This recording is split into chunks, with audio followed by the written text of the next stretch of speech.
शं वरुणः शन्नो भवत्वर्यमा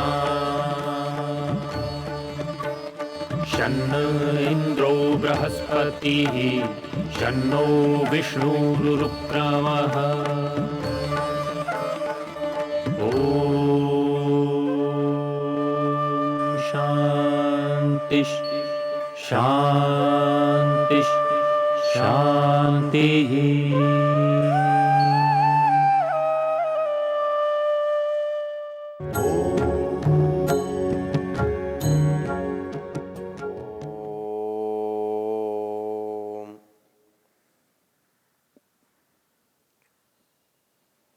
मंत्र है न तस्य प्रतिमा अस्ति यस्य नाम महद्यश। दो बातें हैं। तस्य प्रतिमा न अस्ति, उसके बराबर कोई नहीं है, उस जैसा कोई नहीं है। उसकी जो सीमा है उस जैसे उतनी सीमा किसी की नहीं है। और उसको हम जानते हैं उसके कर्मों के से, उसके यश से। तो किसी चीज़ का नाम हमें अवश्य पता होना चाहिए जब हम किसी से व्यवहार करते हों या जानना चाहते हैं। इसलिए परमेश्वर को प्राप्त करने के लिए या परमेश्वर के पास जाने के लिए जो रास्ता बनाया गया है, उस रास्ते का नाम है स्तुति, प्रार्थना और उपासना।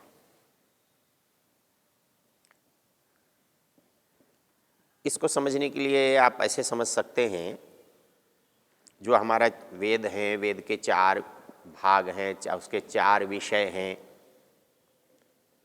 ऋग्वेद को हम ज्ञान का विषय कहते हैं, यजुर्वेद को कर्म कहते हैं, सामवेद को उपासना कहते हैं, अथर्ववेद का विषय हम विज्ञान कहते हैं। इसलिए शास्त्रीय भाषा में ज्ञान कांड, कर्म कांड, उपासना कांड, विज्ञान कांड ऐसे पुकारते हैं। ये अलग अलग नहीं है, ये विकल्प नहीं है, ये एक के बिना दूसरा नहीं रह सकता है। एक के बिना दूसरे का अस्तित्व ही नहीं बन सकता, उपस्थिति नहीं बन सकती, और इनके क्रम को भी आप नहीं बदल सकते। ऋग्वेद पहले स्थान पर होगा, यजुर्वेद दूसरे स्थान पर होगा, सामवेद तीसरे स्थान पर होगा और अथर्ववेद चौथे स्थान पर होगा। क्यों? क्योंकि दुनिया में प्रारंभ जो है वो ज्ञान से है। ज्ञान के आधार पर ही कर्म होता है और कर्म से ही परिणाम आता है। तो आप उसे ज्ञान कांड, कर्म कांड, उपासना कांड कह लीजिए या उसे ज्ञान कर्म उपासना कह लीजिए। यदि इसी को हम देखें तो ज्ञान कर्म उपासना, इसका एक नाम स्तुति, प्रार्थना और उपासना।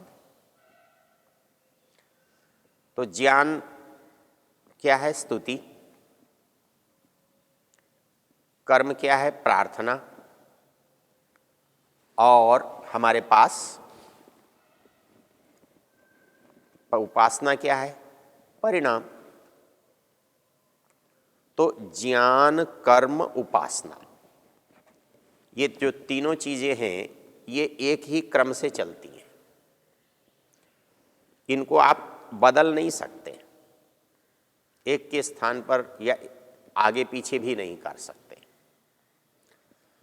तो ईश्वर को प्राप्त करने के लिए, ईश्वर के पास जाने के लिए जो रास्ता है, जो मार्ग है, जो क्रम है, वो भी यही है।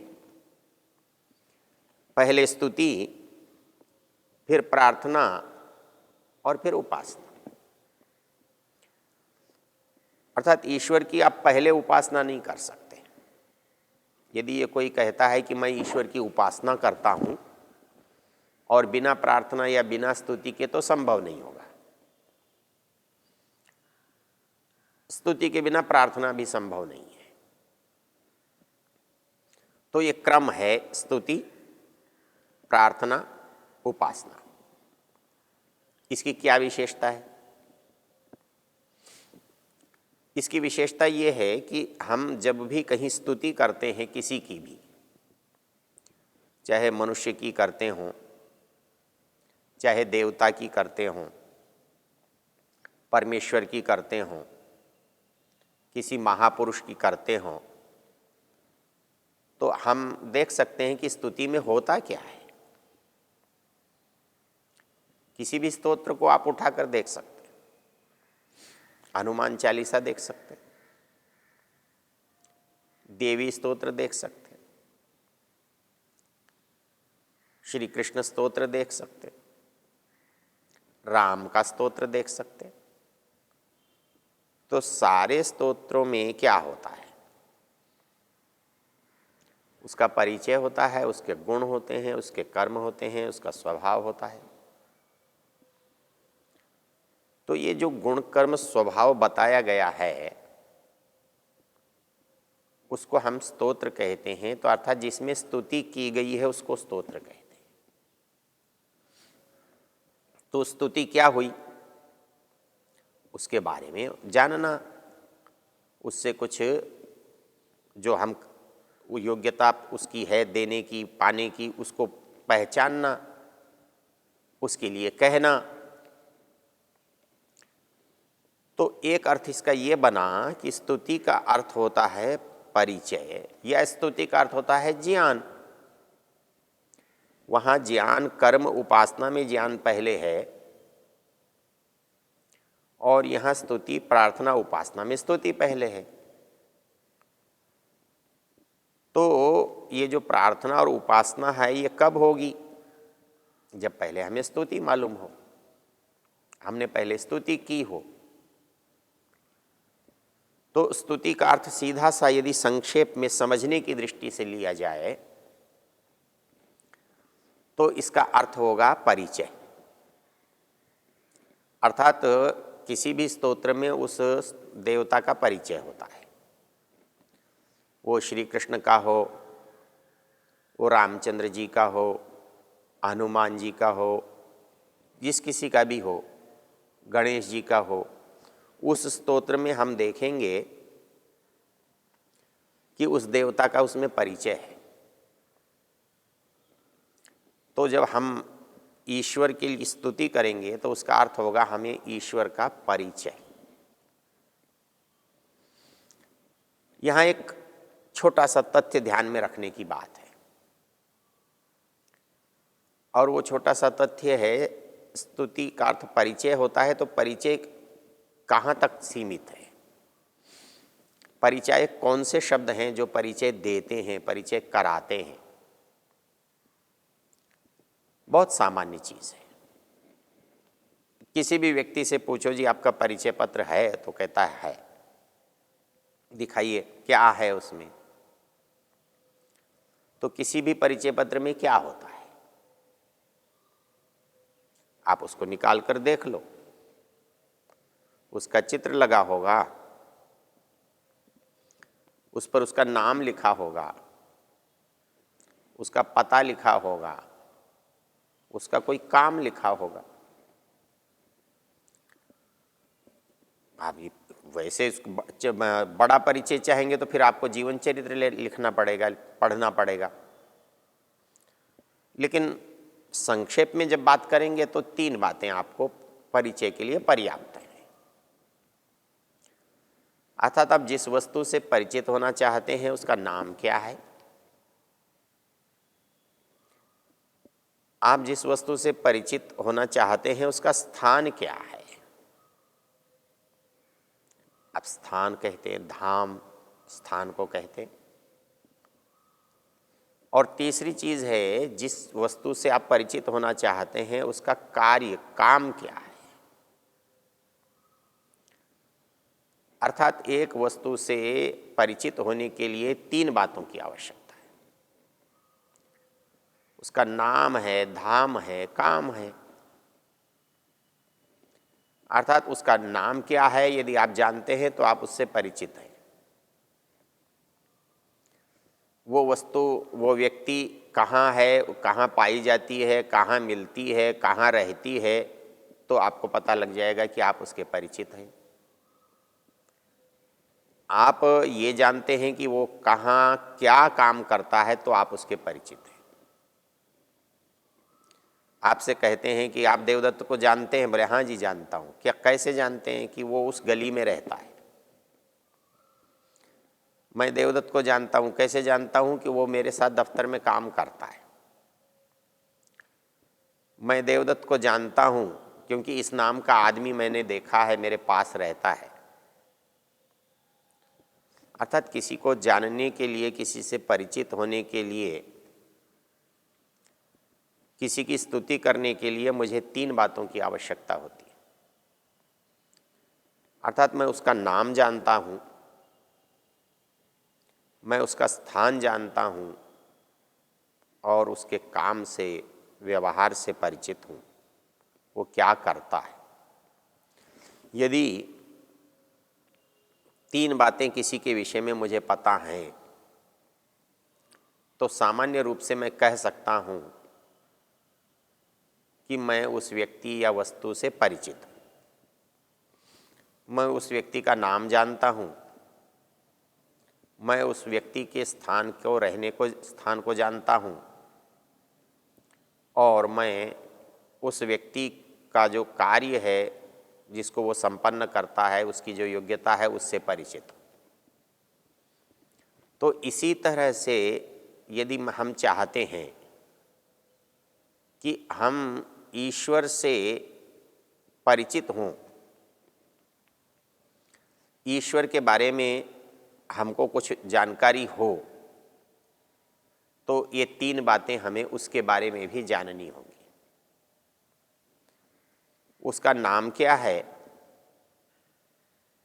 वो रहता कहाँ है और करता क्या है। नाम की चर्चा हमने पीछे की है। हमने देखा है कि उसके वैसे तो हजारों नाम हैं, असंख्य नाम हैं, उसके गुण कर्म स्वभाव अनंत हैं, इसलिए उन विशेषताओं को बताने वाले शब्द भी बहुत हैं और वो सारे शब्द उसके नाम के रूप में काम आ सकते हैं, आते हैं। इसलिए नाम की दृष्टि से हम उससे परिचित हैं और ये भी जानते हैं कि उसके अनेक नामों में से एक नाम जो है वो मुख्य है और उसको हमने देखा है। ओम यह परमेश्वर का मुख्य निज नाम है। तो हम परमेश्वर की जो स्तुति है, परिचय है, उसको करने की तीन बातें, उस परिचय को पूरा करने वाली तीन बातों में से एक बात है नाम। हमने उसे जाना। अब दूसरा प्रश्न उठता है, उसका धाम या स्थान कहाँ है। धाम स्थान को कहते हैं, उसके निवास का क्षेत्र है, उसको कहते हैं। अब प्रश्न है कि वो रहता कहाँ है। यदि स्थान विशेष में रहता है तो हम उसको उस तरह से जान सकते हैं।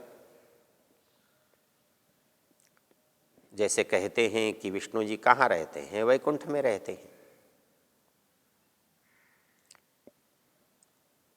शिव जी कहाँ रहते हैं, हिमालय में रहते हैं।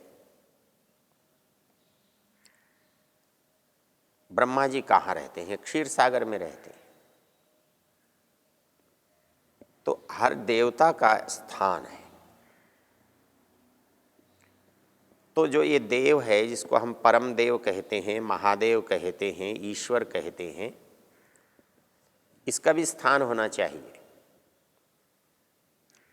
तो हमें कैसे पता लगेगा उसका स्थान? उसका स्थान जो है, उसकी उपस्थिति है, उसका जानने का एक ही प्रकार है, एक ही तरीका है, जिसको हमने पिछले दिनों कहा था, यतो व्रतानि पस्पशे। जहाँ से उसकी पहचान दिखाई दे रही है, झांक रही है। और वो पहचान क्या थी? उसके नियम, उसकी व्यवस्था, उसके काम। वो बता रहे हैं कि वो यहाँ है।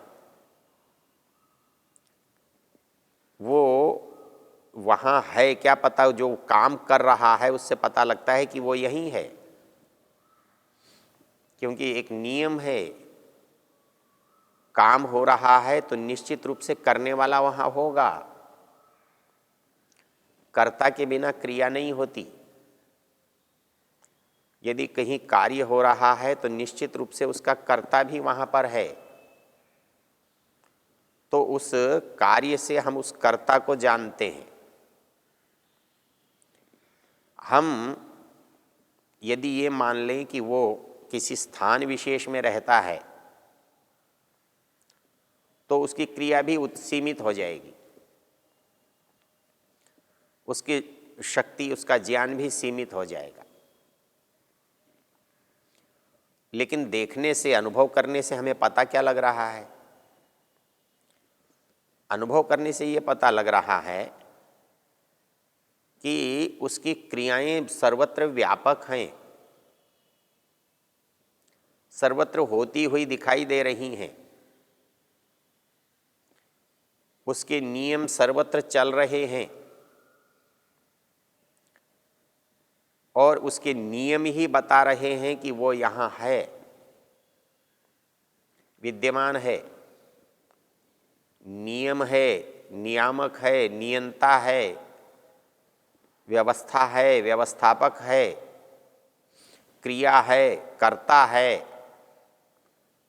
तो इस दृष्टि से जब हम विचार करते हैं तो हम देखते हैं कि वो अपनी क्रियाओं से, अपने कार्यों से वो अपनी उपस्थिति को, अपनी पहचान को बता रहा है।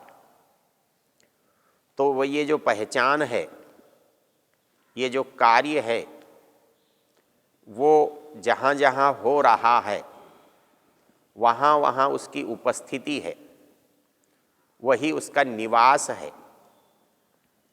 तो उसका निवास कहाँ हुआ? जहाँ जहाँ पर क्रिया है, जहाँ जहाँ पर उसकी व्यवस्था है, जहाँ जहाँ उसके नियम दिखाई दे रहे हैं, उन सब स्थानों पर उसकी उपस्थिति है, उसका निवास है। तो हमें कैसे पता लगा? उसकी क्रियाओं से। अर्थात कहीं पर भी जहाँ क्रिया नहीं है वहाँ उपस्थित नहीं होगा। तो इस दृष्टि से परमेश्वर के परिचय के लिए पहली चीज़ है स्तुति, और स्तुति के 3 भाग हैं, नाम, धाम और काम।